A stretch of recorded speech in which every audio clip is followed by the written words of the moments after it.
de la culpabilité. Alors comme je vous disais, ce patient n'éprouve aucune culpabilité vis-à-vis notamment de ses actes compulsifs. On dit que c'est quelque chose qui est plus fort que lui, il ne peut pas s'en empêcher. Seulement Freud disait 6 ans, plutôt 7 ans auparavant, que la conscience de culpabilité pouvait être inconsciente. Je le cite dans Action de contrainte et exercice religieux en 1907. On peut dire que celui qui souffre de contrainte et d'interdiction se comporte comme s'il se trouvait sous la domination d'une conscience de culpabilité dont il ne sait rien par ailleurs. Une conscience de culpabilité inconsciente. D'autres éléments dans le discours de Johnny vont m'amener à penser à cette dimension de la culpabilité. Comme je vous disais, c'est vrai qu'il y a une partie de lui, une partie de son discours qui revendique son droit à la jouissance, mais il y a aussi une partie qui essaie de comprendre pourquoi, finalement, il commet ces actes.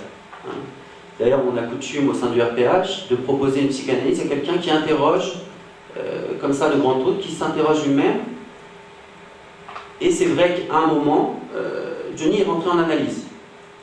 Mais il en est sorti assez rapidement. Je vous expliquerai un peu plus tard pourquoi. Justement, à un moment, il a fallu régler une séance où il n'est pas venu. Oui, je vous en parlerai un peu plus tard.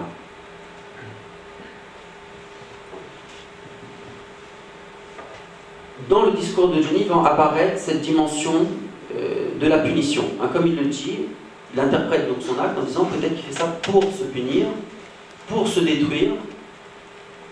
Et le signifiant qui revient le plus souvent, c'est pour se faire prendre. On entend bien ce signifiant, la dimension sexuelle et passive sous-jacente.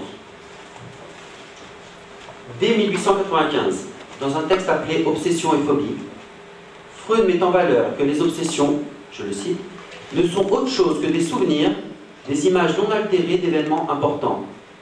Donc ça rejoint la question que vous posiez tout à l'heure sur la question des réminiscences. Et effectivement, petit à petit, des souvenirs comme ça vont émerger.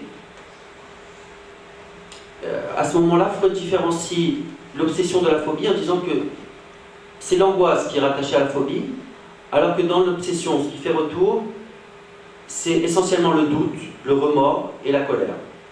Des choses qui apparaissent constamment, et qui vont plutôt apparaître constamment au fur et à mesure que son discours revendicateur s'étiole, apparaît justement un discours plein de remords, de doutes et de reproches vis-à-vis de lui-même. Et de colère. Un jour, il va venir à une séance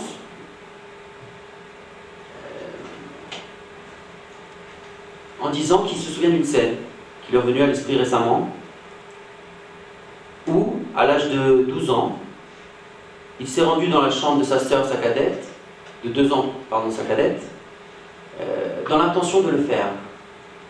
J'interroge, de faire quoi? De faire l'amour. Donc il se rend dans la chambre de sa sœur, commet des attouchements sur elle, lui touche son sexe, jusqu'à ce qu'entendant du bruit, il se réfugie sous le lit. À ce moment-là, sa tante arrivait, elle ne l'a pas vu, mais ce qu'il dit est intéressant, il dit, à ce moment-là, j'ai failli me faire prendre. Donc on retrouve les mêmes signifiants, j'insiste là-dessus, on retrouve les mêmes signifiants qui apparaissent quand il parle de son symptôme actuel. Il raconte cette scène avec une telle culpabilité, c'en est très impressionnant. Vraiment, il se dit que c'est horrible ce qu'il a fait, qu'il va aller en enfer, que c'est impardonnable, qu'il ne peut pas se pardonner à lui-même ce qu'il a fait, qu'il est écrasé par la fureur de son surmoi, littéralement écrasé. Et c'est d'ailleurs intéressant son discours sur l'enfer, parce que ça fait penser un peu à l'Amora, où Freud dit qu'il a au moins 2 personnalités, dont une qui croit comme ça à Dieu, à l'enfer, au paradis, et une autre beaucoup plus rationnelle.